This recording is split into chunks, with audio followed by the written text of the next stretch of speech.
Hello everyone, welcome back to Webtech Tutorial.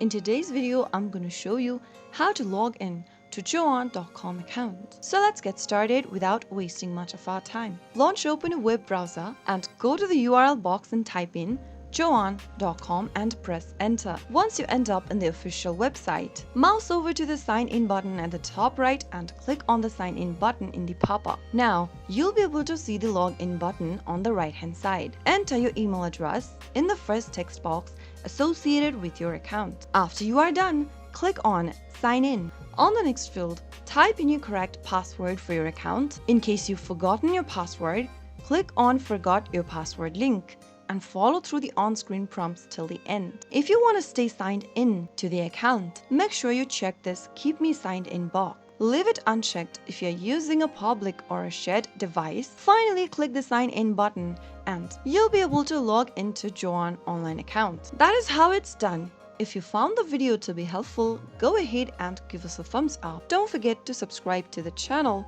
by hitting the subscribe button. Also press the bell icon so that you'll never miss another upcoming upload from us. I'll see you soon on the next video. Goodbye till then.